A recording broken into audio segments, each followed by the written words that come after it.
Thank you so much, Stu, for taking the time to talk to me today. I do really appreciate this because I know, we talk to a lot of parents and a lot of scared parents, and snakes and bites are something that comes up with us a lot.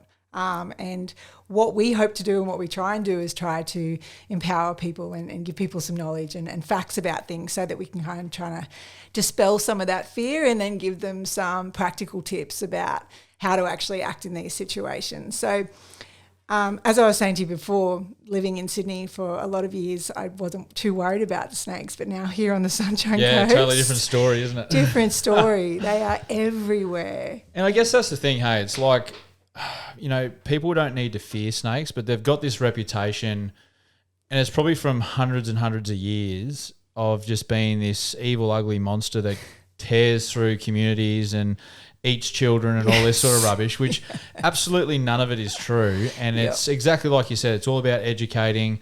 It's all about creating awareness. And, if we can, even just from having conversations like this, if we can change a couple of people's perceptions of snakes and, try and teach them to respect them a bit more, then we've done our job, you know what I mean? And that's what we're here to do. So I'm pretty excited to have this chat with you. Yeah. I mean, one of the very first videos that really caught my eye of yours, which I saw you pull a red belly out of a kid's toy box. And I think there was a collective gasp from parents across the entire country when they saw that. Like, I've been doing this a long time, and even myself rocking up to that job, I didn't believe it. Yeah. You know what I mean? It was one of those, but it's one of those like one in a kind of million jobs that you go to, and it's just obviously a ripper for social media. Yeah. But at the same time, it's good to try and educate people about it, and that's kind of the role that we play. I could have taken it down a different route, but I chose to obviously, there's obviously going to be that fear factor in that story. There's a snake in a kid's toy basket, okay? It doesn't get much more scary than that. But the fact that, through this video, it reached millions and millions of people, went crazy. But through the video, we're able to show that this snake, all it wanted to do was hide. If it wanted to bite someone, it would have. As soon as the hand reached into the toy basket, which it did multiple times, getting toys out before they knew it was there, it would have bit someone. You know what I mean? And that just shows that snakes aren't out to get us. And even from a video like that, you can take so many, I guess, positives out of it and I guess try and educate people. But yeah, it was a crazy, crazy video. And I guess that's probably what we're trying to understand is exactly how dangerous is a situation like that. So if you have a red belly in a toy box, what's the likelihood of them actually striking? Like, it's hard to say, hey. So, like, we catch snakes in so many different areas, not necessarily the toy boxes, but in an enclosed area or under something like under a fridge, or it might be under a container out the back, or, in all these areas where the snakes are simply hiding. But it's still quite unlikely to bite. Like, they want to just get away from us. They're not really interested in going after humans. Like, they don't see us as a meal. They don't see us as anything like that. We're more a threat. And the only reason they'd really bite us is out of a defensive display. So here, I'm going to bite you, now bugger off kind of thing. So I think, but in saying that, like, if they have put their hand right down next to its head in the toy basket, that could have been a different story. And that would just be purely, like, very unlucky. But especially when you wouldn't expect to have a 4-foot red belly in a toy basket inside. But it's one of those things, like, snakes, in a situation like that, it's simply in there to hide. You know what I mean? If it was after trying to bite someone, it would be out and about in the room hunting someone down, but they just do not do that. So it's still very unlikely even in that situation. So would that have been a different story had it been a brown snake? I know no, that's a fair question, and that's one of the main questions we get. It's just like, oh, but what about them browns? They'll chase you, they're aggressive, all this sort of stuff, and it's exactly the same as the red belly. Don't get me wrong, they probably have a more impressive defensive display and are probably better at defending himself. It's pretty crazy what a brown can do when it fears for its life, you know what I mean? And when it's concerned and when it wants to defend itself. But it would have done the same thing. It would have been hiding, and even through a lot of my videos, we catch a lot of brown snakes. You would have seen that all they want to do generally is get away. And the only time they'll arc up or strike or, advance towards me is if I've cornered them and they've got no other opportunity other than to go and try and scare me away. So even if that was a brown snake, it still would have been doing the same thing as the red-bellied, curled up in there, hiding away, being like, oh my goodness, there's all these big things walking around a room. I'm, scared out of my mind. How do I get out of here? Rather than cruising around the room trying to bite everything that moves. So, yeah. Yeah, okay. Gosh, I mean, I've got so many scenarios jumping through my head right now about different ways in which we can encounter snakes with our kids. But is there anything that we can do or parents can do to try and snake-proof their homes to keep them out of these, our kids' areas in particular? Yeah, so the main things that families can do, especially parents, is it's really simple. Like, people think they need to do all these really amazing things to keep snakes out. And it's nearly, 100% keep snakes out. It's nearly impossible. So the main things are definitely trying to reduce snakes' food, shelter and water. They're the three main things. And they're the three main reasons why a snake may hang around.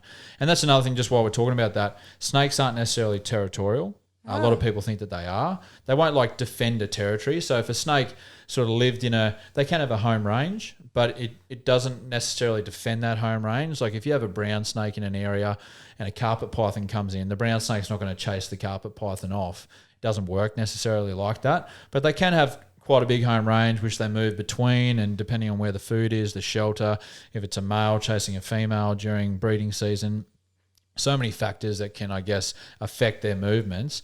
But yeah, to answer the question, just reducing those things. So if you have piles of timber, tiles, bricks, just get rid of them. Clean the yard up, have it nice and open.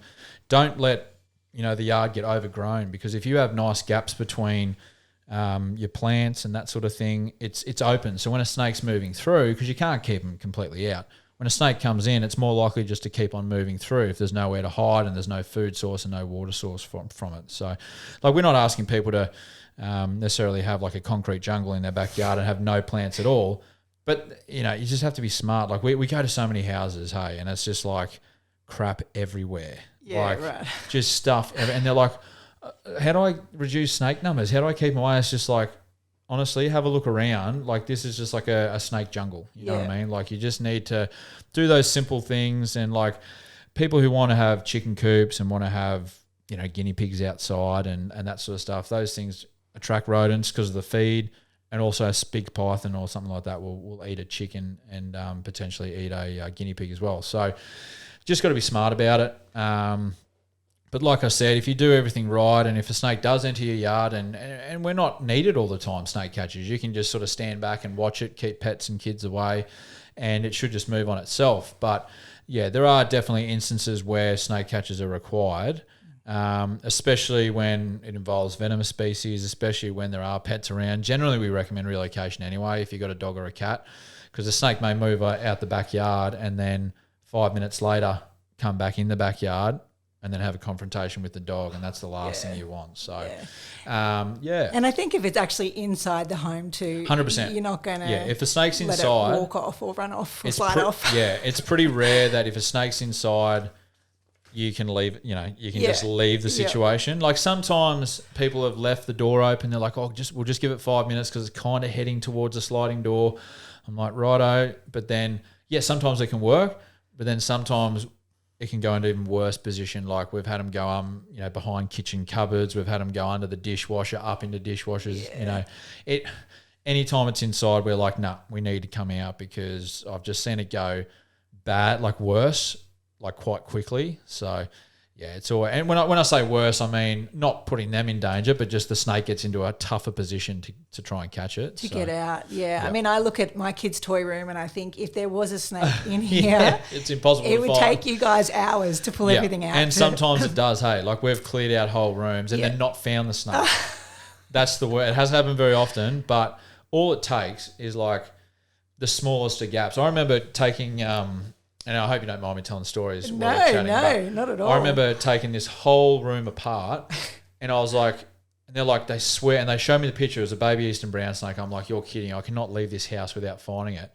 And this thing, right, they had carpet floors, and where the carpet, you couldn't even tell when you're looking at it, but where the carpet had slightly lifted against the wall, the snake had ducked under the carpet. And I saw the gap, and I'm like, no, that's impossible. And then I'm like, oh, you don't mind if I rip this corner up? They're like, yeah, do whatever you have to do. I don't care. Ripped it up, and there he was. He was underneath the carpet. Wow. So, like, it's just most of the time that doesn't happen. Like, we walk in, the snake's curled up. It's not too bad. But there is the odd occasion where you walk in, there's a mess, and it takes like an hour or more just to go through the whole thing. And in that rare occasion, you know, there has been times where we haven't found the snake. And what's your advice to those parents or those people in that house, and just like donate the house to the snake? Time to move out, put it up on the market. They usually say that anyway, but it's one of those things where, like, honestly, I can only count on one hand the times in the last 5 years that's happened where the snake was inside and we just simply couldn't find it after hours of looking. Yeah. It's one of those situations where if it was in a bedroom, basically we'd get them, or I'd do it myself when I'm there, is to actually shut the door, put a towel under the door, completely isolate that room, and then I'd probably come back the next day. So leave it 24 hours, say nobody enter this room, I'll come back again, have another look, and usually we find it. Yeah. Or the other option is if we've confirmed it's something like a tree snake, or, you know, and we just simply cannot find it, it may have gone up into the wall, like there might be a hole somewhere, then we just say, righto, next time you see it, call us, we'll come straight back out. Yeah. Like, it's just, and when I say like that is, you know, a handful of calls out of thousands through the years. So it does not happen very often, but it's those little stories that we tell that probably freak people out the most. But even, you know, worst case scenario, the snake has to stay in the house, we can't find it.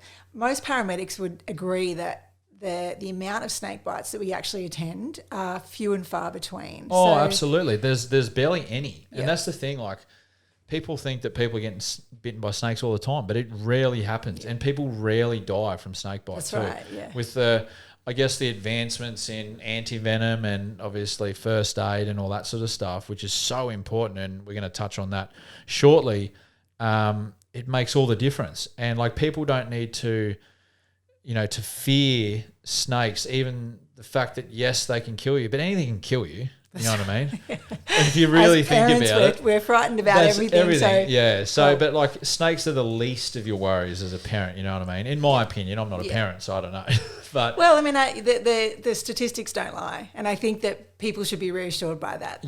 That's not something that happens very commonly. And if we do provide first aid, that it actually does buy you, from what I hear, about 8 to 10 hours. It can be ages. Yeah. It can be a very long time. But I've heard of the opposite. You know, if you don't do the first aid, it can be quite quick. Very quick. So, let's let's talk a little bit about the first aid with snake bites. If in the unlikely event you do have a child that's been bitten by a snake, what's your advice in the first instance? What do you think people should do? So first instance is to get yourself away from the danger. So obviously, there's the factor of not moving the patient, all that sort of thing. But if it's happened in a bedroom and there's a brown snake on the move in the bedroom, you're not obviously going to stay in the bedroom and do first aid. Yep. You're going to quickly get the person out of the bedroom, lock the door, lock the snake in there, and then immediately keep the patient still. Yep. And then that's when you proceed to put on a pressure bandage. So that's the key thing. Well, the two main key things is the pressure bandage and keeping the patient calm and still, which obviously sounds simple, but it's not. You know what I mean? It's especially with a child too. But in saying that, you know, I guess, like I said, I haven't dealt with it with a child who's been bitten before, but you know, it could go either way. I feel like with a kid, they could be super chilled and super calm. They'd be like, oh, you know, it's going to be fine, or they could be the complete opposite. You know what I mean? Just like complete panic. But yeah, it's all about just keeping them calm. Obviously, calling an ambulance straight away is the key, and then putting that pressure bandage on the limb, the bitten limb, whichever limb it is, and then just remaining calm until the ambulance arrives. Yeah, I mean, I think reminding people that always first D is for danger is so important, because sometimes in emergency situations, particularly with your kids, you get very tunnel visioned and you fly in and you go to help, and we obviously don't want to see two people bitten by a snake. No, 100%. And that's the other thing is, do not go after the snake. And that's happened before, where people are like, they don't worry about the patient, or someone's worrying about the patient, and then the dad or the neighbour or someone comes in, they're like, oh, I'll take care of the snake, and then suddenly two people have been bitten. Two people, And here in Australia, it's basically illegal flat out to harm any native wildlife, and that Yeah. includes snakes. So I guess, that's a key as well, not to go near the snake. Just leave the snake alone. I'm sure the snake is more petrified than anybody in that room or outside or wherever it occurred. It's just going to try and get away. Yeah. And that's the same with pets as well. Obviously, you don't really do the first aid on the pets, or not that I've seen, but you get them straight to the vet. You know what I mean? Yeah. You don't bring the snake with you. That's right. So many people think, and I've heard of instances where the vets have asked people to bring the snake in, but it's like, even if the snake's dead, do not touch it, because there's still a chance if you do something silly or pick it up by the head and your finger slips, just leave it. Take a photo or something. But I want to touch on the antivenom in a minute, actually, because I remember growing up being told that you had to identify what kind of snake it was, but I'll come back to that in a second. I just want to go backtrack a little bit first with the first aid. Yep. We were talking about keeping them still and putting a pressure immobilisation bandage on. Yep. Now, depending on which state you're in, and different ambulance services have different recommendations to Anne's core guidelines. Where do you sit on how to bandage as pressure immobilisation? And that's the bandage. Even in the time I've been doing snake catching, I swear I've heard like 5 or 6 different ways. But like, the thing I tell people is put pressure on the limb. That is the main thing. Whether you I've always bandaged a couple of times around the bite site. So if I was ever get bitten on the finger, I'd bandage around that a couple of times. I'd go all the way up the limb to the top of my shoulder, and then all the way back down. Yep. That's the way I would personally do it. Whether you start at the top, went down, went back up, or you started in the middle, went down, back up, I'm sure it's not going to make that much of a difference.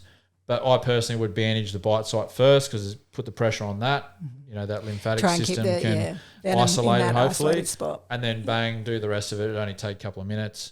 And that's personally the way I would do it. But as you said, I swear it's different for, different states or even different organisations. So. Yeah. And I think having that reassurance that you can go around the bite, start at the bottom, start at the top, just put pressure on the limb. That's it. That's just the goal. Put pressure on the limb. If you don't have a bandage, rip your shirt up and put on pressure on as much of the limb as you can. Even if it's half of it, it's going to make a difference than not doing anything. So...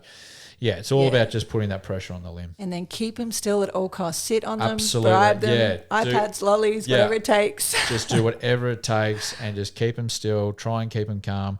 And obviously call the ambulance. And that's the thing, people sometimes think, oh, no, I'll just wait it out. I'll just see if I get symptoms. I'll just see if this happens. But, it can go south quickly. You can have no symptoms for 15 minutes, but if you didn't put a bandage on in that 15 minutes, between the 15 and 20-minute mark, you could be dead. You know what I mean? It's pretty serious stuff, and people don't realise how quickly it can turn. And so it's just so important. You just follow those simple steps just to do it right, and could be the difference between life and death. So one of the things we try and encourage always is obviously do call an ambulance. We're going to go to hospital, and talk about the antivenom. So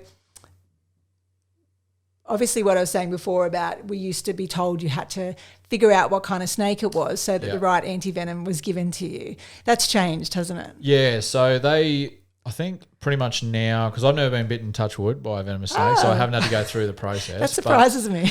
my understanding is that every single time a snake bite victim or person comes in who's experienced snake bite, they will test that bite site. They'll always test it and try and find out. But there is definitely different antivenoms for different groups or families of venomous snakes. So it's not a situation where if you get bitten you automatically get antivenom either. So they've got to run their tests. I believe it's 3 or 4 over 12 hours that they do. And usually a snake bite, someone who's been bitten by a snake stays in hospital for a minimum 12 hours just because they need those blood tests done at the different intervals just to make sure that something doesn't happen, and usually the bandage stays on for a while.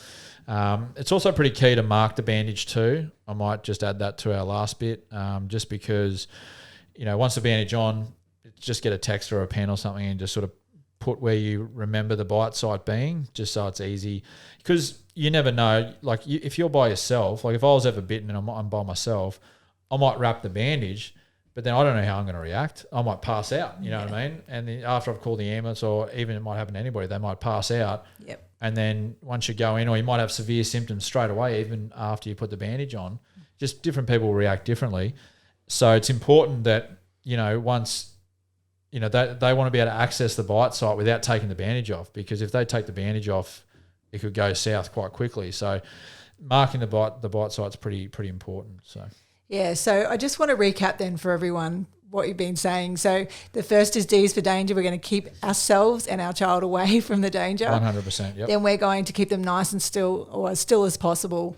Sit on them, do whatever we need to do, and get that pressure immobilization bandage on. Yep. Whichever way we need to get it on, just get pressure on that limb. Yep. And mark it with a texter. 100%. And then while this is all going, especially if there's multiple people around, someone's calling an ambulance, you know what I mean? Someone's watching the snake if it's outside and you're outside still. Or if it's inside, someone's locked the snake in the bedroom and put a towel under the door and watching the door like a hawk, and someone's calling a snake catcher. It's a big team effort, but the main priority is obviously the patient and getting away from that initial danger. Yeah, awesome. And the other thing that I guess a lot of parents ask us about all the time is, how would you know it's definitely a snake bite? So you've got a child playing in the garden, all of a sudden they start crying. How do you know it's definitely a snake bite? Yeah, you don't, hey. It's hard, and that's how and you'll probably laugh at this, but the amount of people over the years who have called us first before they've called an ambulance when they've been bitten by a snake. It happens every year. We probably get 10 or 12 a year where people are like, I've just been bitten by a snake. What do I do? I'm like, well, number one, you've called the wrong person.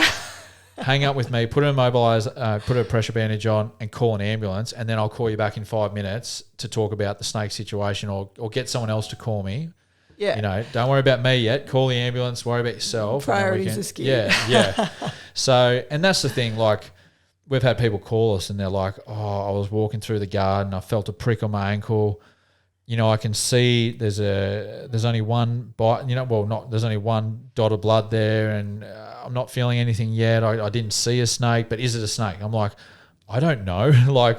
And that's the thing. It's, one of my life mottos is better to be safe than sorry, and especially when it's with snakes. And that's one thing when people say, I'm not too worried about the snake in my yard. It might be a red-bellied, it's just cruising around, but they've got pets. You know what I mean? I'm like, well, you're happy to keep your pets inside for the next couple of hours? And they're like, no, I need to let them outside. I'm like, well, it's better to be safe than sorry, because who knows, as soon as you let that dog out, it's going to go after the snake.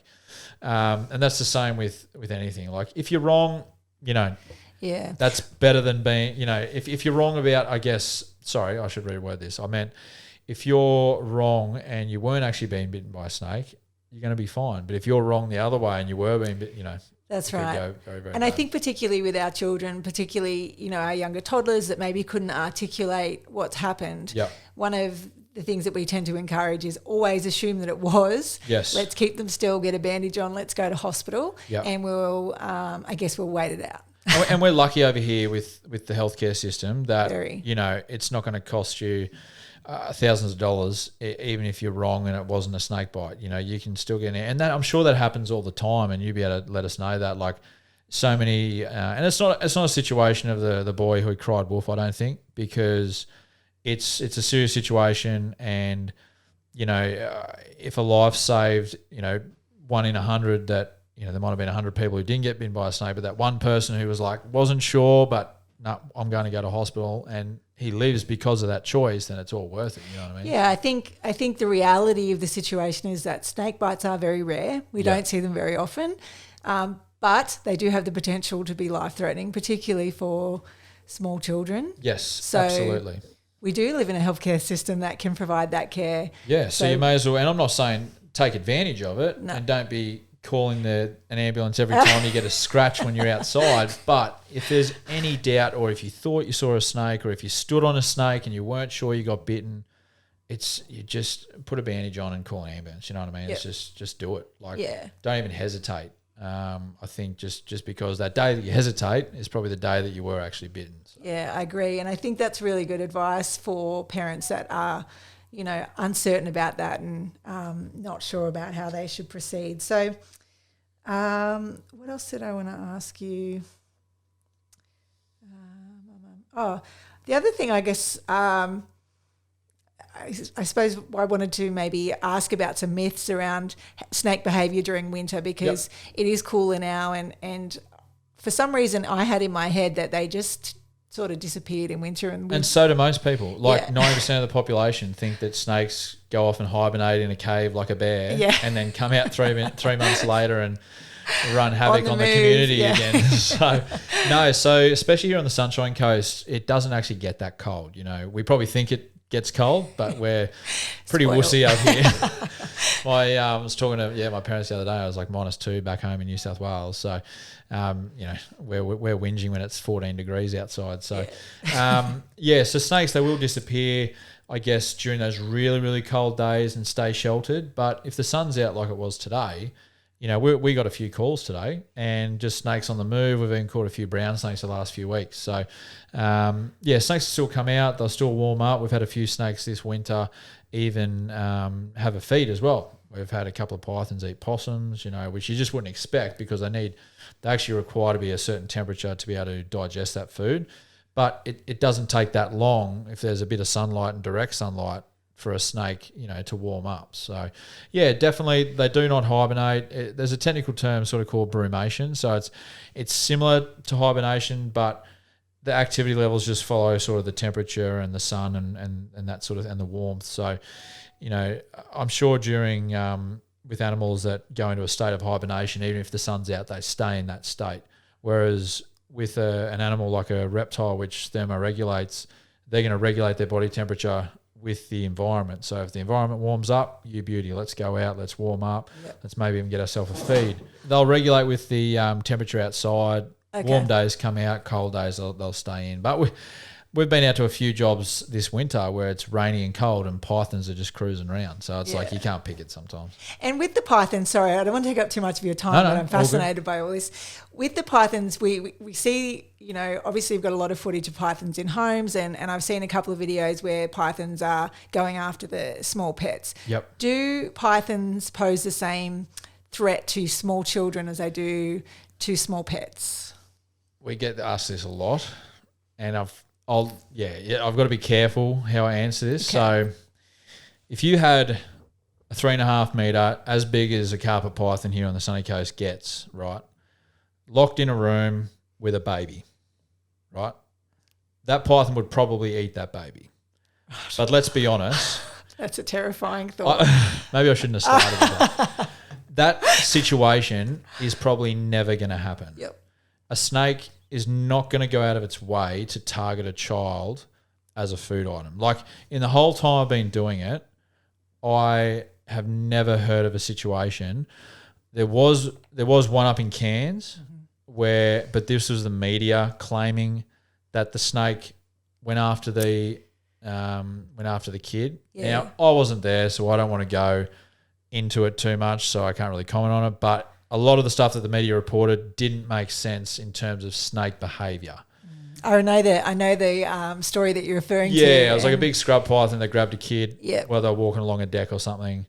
And then kind of went back for it. But then the people went back for the snake as well and killed it. So it's like, you know, the snake behaviour thing. But a big python like that, don't get me wrong, could eat quite a large food item. So there is a chance that some parts of the story were correct, and the snake, if the child walked close enough to the snake and they're an ambush predator, it may have occurred. So, you know, I've walked, you know, when I go up to a snake, I've gone too close. Obviously, I go close to them every day, and I've been struck at before plenty of times, whether it's defensive or whether it's food related. But yeah, it's so unlikely that a python would target a small child as a food item.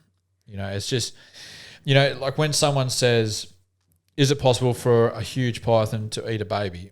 Of course it's possible, because a python eats a possum, which is bigger than a baby, or a python eats a small dog or a small cat. But the likelihood is so unlikely, right. You know what I mean? Like I can't even, you know, the situation for that to even occur is just, it's just so rare that, but you know, you have to kind of mention it, you know what I mean? Like it's just, it'd be 1 in a billion chance that would actually happen. And I can't even actually think of a story since I've been alive that I can remember on the news where a python here in Australia has eaten a child or something like that. Don't get me wrong, over in Southeast Asia and Africa and that sort of thing, where they've got these huge pythons. Like they grow to 8 meters long, reticulated pythons, anacondas, Burmese pythons, that sort of thing. People get eaten. Adults get eaten. But we're dealing with a whole another kettle of fish. Like these snakes grow to, thicker than dinner plates. Yeah. But over here, your python, it's just not going to happen. So essentially parents can just put that thought out of their head. I think so. Yeah. Like that's the kind of thought that, it's just going to ruin your mindset on snakes. Yeah. You know what I mean? You just can't think like that. You know, and that's what having chats like this is all about, is trying to change that mindset. That's right. Yes, we got to mention it, but you don't have to panic about it. You don't have to worry about that sort of stuff. And it's like, and that's the same thing with people just living on the sunny coast. Like we post so much on social media, but what they've got to remember is, we might post one video a day on social media, but there's probably 400,000 houses in this area, and that's one out of 400. It's a very minuscule sort of this. Snakes aren't going through backyards every single day in every single person's backyard. Like I've lived here in Buderim, one of our busiest suburbs, for 3.5 years now, and we've probably only had 5 snakes in our yard, and all of them are cruised through. Another thing I tell people, they pick the right yard to cruise through, didn't they? Another thing I tell people, which it's one of those things that if I didn't mention it, then it probably wouldn't make people panic as such. But a lot of snakes probably pass through your yard and you don't even know. You know what I mean? Which might make some people a bit more nervous, but it's a fact, and that to me should tell people that snakes want nothing to do with us. They're literally just passing through. If they wanted to go after your kids, if they wanted to go after your pets, they would hang out in your yard until one of them came out. But they don't do that. Like that's just not the way snakes work. They want nothing to do with humans or pets. So unless it's a big python, it's a little guinea pig, that's a little bit different. Thing. Yeah, I think that people should be really reassured by the actual facts, and the facts is that these things don't happen often at all. No, and I think like don't get me wrong, during the warmer months, plenty of pythons eat chickens, because it's like a buffet waiting to happen in a backyard. You know what I mean? But in terms of small pets and that sort of thing, that's really rare too. Like we probably only have maybe 2 or 3 a year out of thousands of calls that we do, where like a small cat was taken by a python. There's plenty of like interactions and confrontations, and it's usually not even with pythons. It's usually like a dog that's chased after a little whip snake, or a little keelback, or a dog's grabbed a brown snake and the brown snake in defense has bitten it. And that happens, probably maybe weekly during the peak of snake season, where pets have interactions. But majority of those cases, it's not actually the snake's fault and the snake going after the pet. It's more, that natural instinct of cats and dogs to go play with whatever moves in the yard, and it goes over, and then, that interaction happens. So you just mentioned keelback. Yep. What are the snakes that we actually need to be worried about, and what is the best way for us to identify them, or we just assume that they're all bad until you get there? The best way is to, I guess, assume a snake. Like most people can identify pythons, but anything else, it's probably best to assume it's venomous. And I don't like to say snakes are bad, but I get why people sort of say that. Just it's mainly because they're dangerous. Like if someone's bitten and the venom, all that sort of stuff. But yeah, just probably assume that they're venomous, and just even if it's, and that's the thing, they can be very hard to identify. Like keelbacks which are harmless, can look like eastern browns. They can look like rough-scaled snakes. They can look like tiger snakes sometimes, because all these different, even a tiger snake, which you associate with bands, they don't necessarily have to have that really thick banding. Or a brown snake, which you associate as brown, I've caught them red, black, all the different shades of brown, you know what I mean? Banded, like I've caught brown snakes which look like a tiger snake because of those thick bands. So it's so hard to identify snakes based on their pattern or colour, especially anything other than a python. So yeah, it's best just left to the professionals to do, and try and get a photo. We usually tell people, just get a photo from a safe distance, and then just send it through to us. So. And what would be your advice for parents on what to teach their children about snakes? Yeah, so the main thing, I guess, as a parent, probably the best thing to do is, one, not put fear into your kid's mind about snakes. And, knowledge is power. You know what I mean? Oh, look at all these bloody sophisticated things we're bringing in this Hey. chat. But it truly is. And the more you learn about snakes and the more that people understand them, including kids, they know that they're not necessarily dangerous unless you put them in a situation where they're dangerous. And usually it's humans that make a snake dangerous, if that kind of makes sense, by doing something silly. But at the same time, you have to educate your kids that snakes can be potentially dangerous in, these sort of scenarios, and explain those scenarios to them, including that, if you walk up to a snake and you pick it up, that snake may bite you. You know what I mean? And I guess, trying to put it in a way that kids understand is probably the key. And each person knows their kid the best, and each parent will know exactly how to explain that. But yeah, it's just about, I guess, the common sense stuff around snake safety with kids, and just, if they see a snake, call mum and dad, or call whoever family members around, or big brother, big sister, and just stay away. You know what I mean? You can watch it from a safe distance, but stay away from the snake. There's just one thing I just wanted to clarify as well. Sorry, I've got all these questions that pop into my head. If you've got a child and a snake is going towards them or past them, it might be just going on its path. Yeah. Is the advice to stay still or run away? Yeah, it's really important that you bring this question up, because even not just with kids, but adults ask me this all the time. It's just like, if I see a snake, what do I do? Do I stand still? That's the common thing that they've always been told. Now, I can guarantee that 99 out of 100 people will not stand still, just because adrenaline and fear will probably take over, and just general surprise, you know what I mean? I reckon even if I was walking along a bush track and, just a natural instinct, if I was walking along and put my foot down, look down to the left, and there was a big snake there, I'd probably move it. You know what I mean? I'm not going to have necessarily the composure. I might have more composure than most when it comes to snakes, but in that situation, your natural instinct is going to take over. So, yes, to talk in specifics, if the snake's really, really close to you, yes, it's a good idea to stand still, but it's unlikely people will do that. They'll literally just hop up on out of there.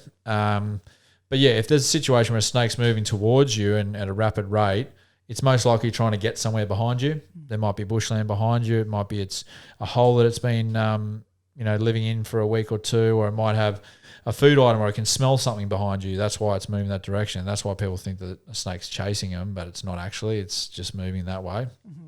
But yeah, you can definitely stand still, and we've shown that through videos where I've stood still and brown snakes have gone straight between my legs, and I was, only minutes earlier up in that brown snake's face, making it defensive, and then that video. And then literally 30 seconds later, it calms down, and I am no threat to it, and just moves straight through my legs. Now, I wouldn't recommend people do that, obviously, but definitely, if you've got the composure to, but majority of the time people are just going to move backwards. And that's probably the main thing, is just to move backwards away from the snake.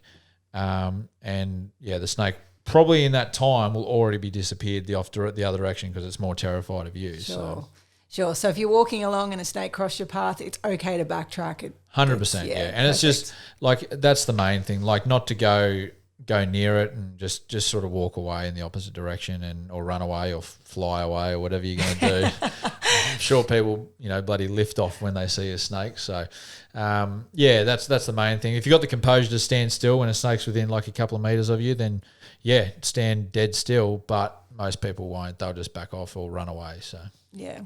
Well, mate, that's really, you've given us some really awesome information here today, and I'm really grateful that you gave us the opportunity to come in and chat to you. Yeah, it was a lot of fun. Yeah, it was great. I think that a lot of parents have find this really valuable information, and try and instill a sense of calm that we're not really in a dangerous situation, provided that we use a bit of common sense, and those tips that you gave us around clearing up the home and the yard, and keeping our rodents at bay. I'm going to go straight home and tell my kids about no food in the bedrooms. And keeping doors shut, the old, were you born in a tent? Yeah. Yes, you've got to keep the door shut. And that's honestly, like, people are like, how do snakes get inside? It's just like, kids left the door open. The door is open. Yep. Just make it a habit to keep the doors shut, and make sure you got good fly screens, and you should never have any issues with snakes. So. Yeah, wonderful. Thank you so much for having me Jess. today. It's really great. No worries. Thank you.